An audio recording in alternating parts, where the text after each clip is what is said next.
তো একটু ওয়েট করার পর দেখুন ওয়েবসাইটটা খুলে গেল। ঠিক আছে, তো এরপরে আমাদেরকে কি করতে হবে,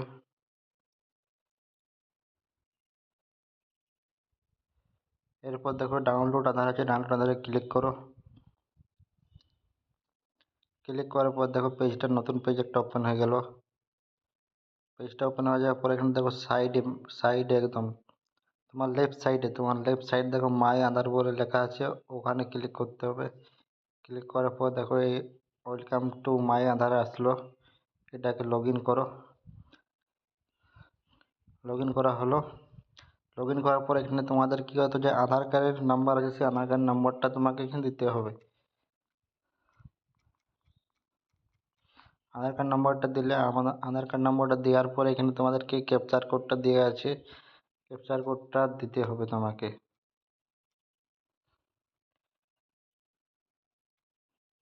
ক্যাপচার কোড দিলে এরপর নিচে দেখো লগ ইন উইথ ওটিপি আছে, এখানে ক্লিক করো। ক্লিক করার পর এখানে তোমাদের মোবাইল নাম্বারে, যে আধার সাথে যে মোবাইল নাম্বার লিঙ্ক আছে তার মধ্যে একটা ওটিপি যাবে। তো একটু ওয়েট করো, দেখো ওটিপিটা আসছে। তোমাদেরকে একদম লাইভ দেখানো হচ্ছে যে তোমার ব্যাংক অ্যাকাউন্টের সঙ্গে ডিবিটি লিঙ্ক করা আছে কি না সেটা। দেখো ওটিপিটা আসলো, তো ওই ওটিপিটা আমি এখানে দিলাম। ওটিপি দেওয়া হয়ে গেল। এরপর দেখো নিচে লেখা আছে লগ ইন, লগ ইনে ক্লিক করলাম। লগ ইনে ক্লিক করার পর তোমাদের নেক্সট যে পেজটা সেটা ওপেন হবে। তো আমার একটু নেটওয়ার্ক প্রবলেম, তাই একটু খুলতে লেট হচ্ছে।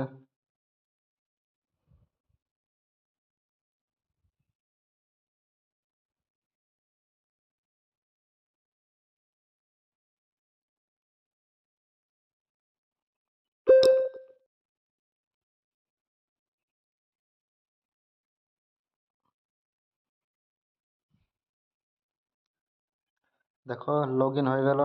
লগ ইন হওয়ার পর এরকম পেজটা আসবে। প্রথমে আছে দেখো আধার আপডেট, ডাউনলোড আধার, অর্ডার আধার পিভিসি, ডকুমেন্টস আপডেট। নিচে দেখো লেখা আছে bank sending status. Bank sending যে স্ট্যাটাস আছে তোমাকে ওখানে ক্লিক করতে হবে, বাকি কিছু করার দরকার নেই। এখানে তোমাদের লেখা আছে দেখো ব্যাংক সেন্ডিং স্ট্যাটাসে ক্লিক করো। এখানে ক্লিক করার পর তোমার দেখো কী দেওয়া আছে, দেখো congratulation your Aadhaar bank mapping has be done. দেখো কি এখানে আমার আধার নম্বর দেওয়া আছে, তারপরে ব্যাংক নেম কী দেওয়া আছে, state bank of India. Bank sending status কিছু অ্যাক্টিভ আছে। লেটেস্ট আপডেট ডেট কত আছে, 17/11/2025। তো যার যবে ডিভিডি লিঙ্ক আছে তো সেইটা দেখাবে তোমাদেরকে।